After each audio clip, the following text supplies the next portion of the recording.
మీ business ఏదైనా మీ ఊర్లో promotion చేయాలంటే అది సుమన్ టీవీతోనే సాధ్యం. ఇప్పుడే సంప్రదించండి.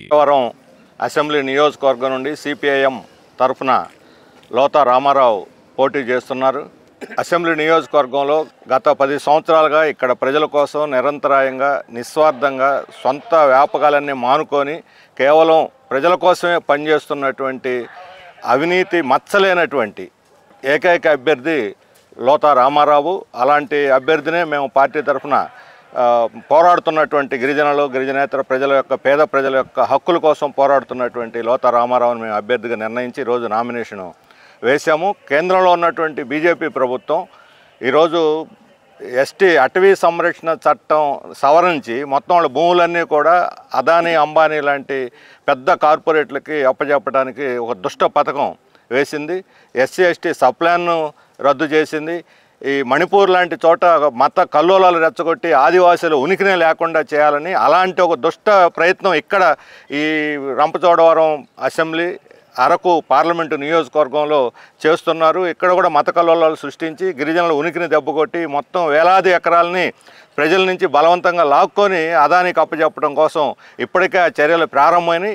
అందుకని ఈ ప్రాంతం అరకు పార్లమెంట్ నియోజకవర్గం రంపచోడవరం అసెంబ్లీ నియోజకవర్గం యొక్క ప్రజల ఉనికిని అభివృద్ధిని కాంక్షించే ప్రతి ఒక్కరు కూడా సిపిఎం అభ్యర్థిని గెలిపించాలని, ఈ బీజేపీకి తందాన ఆడుతున్నటువంటి వైసీపీ, బీజేపీ, టీడీపీ, జనసేన కూటములు రెండు కూడా ఎస్టీలకి పూర్తిగా అన్యాయం చేస్తూ ఉన్నాయి. ఇక్కడ భూములు బలవంతంగా లాక్కుంటే కనీసం మాట్లాడరు. జగన్మోహన్ రెడ్డి గారు అయితే ఆయన పూర్తిగా మద్దతు ఇచ్చి అదానిని ఏ గ్రామ సభలు జరపకుండా పెసా చట్టాన్ని కానీ షెడ్యూల్ 5 ప్రకారం కానీ ఏది అమలు చేయకుండా బలవంతంగా భూములు లాక్కుంటున్నటువంటి పరిస్థితి మనకు కనిపిస్తుంది. కాబట్టి ఈ ఆదివాసీల ఉనికి కోసం ఈరోజు రాష్ట్ర ప్రజల హక్కుల కోసం రేపు రామారావు లాంటి వాళ్ళు అసెంబ్లీలో ఉంటే ఒక ప్రజల వాయిస్ని గొంతును వినిపించడానికి అవకాశం ఉంటుంది. నా పేరు లోతా రామారావు. ఇండియా కూటమి బలపరిచిన సిపిఎం అభ్యర్థిగా నామినేషన్ వేయటం జరిగింది. ఈ నియోజకవర్గంలో 11 మండలాలు ఉన్నాయి. 11 మండలాలు ఉన్న సింతూరు 4 మండలాలు, పోలవరం నిర్వాసితుల మండలాలు.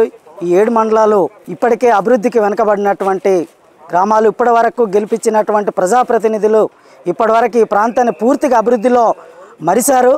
ఇప్పటికైనా సిపిఎం పార్టీ అభ్యర్థి అసెంబ్లీకి వెళ్తే ఖచ్చితంగా ఈ ప్రాంత అభివృద్ధి కోసం పనిచేస్తాము. ప్రశ్నించేవాడు కావాలి.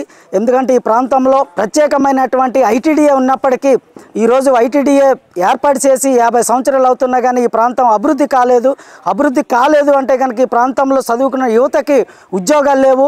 అట్లాగనే సరైనటువంటి వైద్యం ఈరోజు కూడా అందుబాటులో లేదు. గ్రామాల్లో పంచాయతీలుగా సరైనటువంటి రహదారులు లేవు. మా వైరామరం మండలం లాంటి మండలం మనం చూసుకున్నప్పుడు 3 పార్ట్లుగా మండలం ఉంటుంది. ఒక మంగంపాడు నుంచి రావాలంటే ఒక మండల కేంద్రానికి 250 కిలోమీటర్లు దాటి ఒక మండల కేంద్రానికి రావాల్సినటువంటి పరిస్థితి ఉంది. అంటే ఈ భారతదేశంలోనే ఇట్లాంటి మండలం ఎక్కడ కూడా ఉండదు. దాన్ని షార్ట్కట్లో రోడ్డు వేయాలంటే కనుక 70 కిలోమీటర్ల రోడ్డు వేయొచ్చు.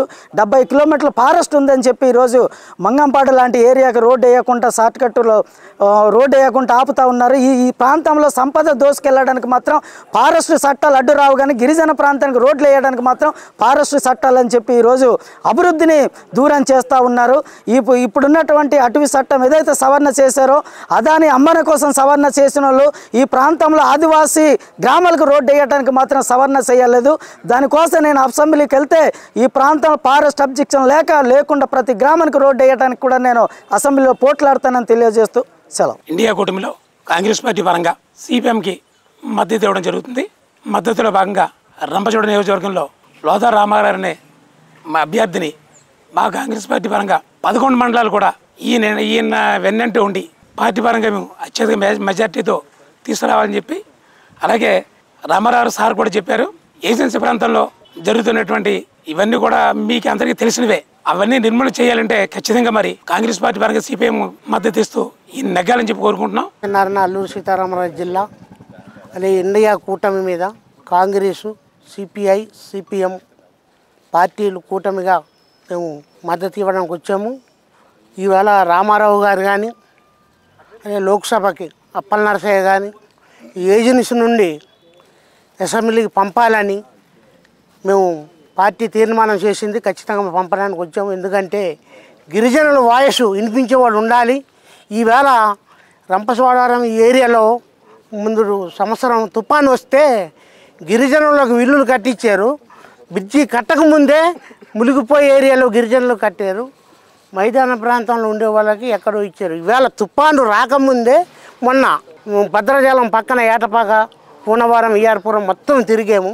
గిరిజనుల వాయిస్ వినిపించాలంటే ఖచ్చితంగా అసెంబ్లీకి, లోక్సభకి మాకి సిపిఎం తరఫున వచ్చారు కాబట్టి రామారావుకు, అప్పల నరసయ్య గారికి ఖచ్చితంగా మేము అసెంబ్లీకి పంపడానికి మేము మద్దతు ఇచ్చి ఖచ్చితంగా ఎలక్షన్ అయ్యి నామినేషన్ వేసాం కాబట్టి రేపు మే 13వ తారీఖు దాకా మేము కూటమిగా వెనకాలండి ఖచ్చితంగా గెలిపించడానికి మా ప్రయత్నం చేస్తాము. అందరూ ప్రజలు కూడా మమ్మల్ని సహకరించి ఏజెన్సీలో గిరిజనులకు చట్టసభల్లో మాట్లాడాలంటే గిరిజనుల తరఫున కనీసం పంపించడానికి అందరూ ప్రయత్నం చేస్తారని సభాముఖంగా తెలియజేస్తూ సెలవు.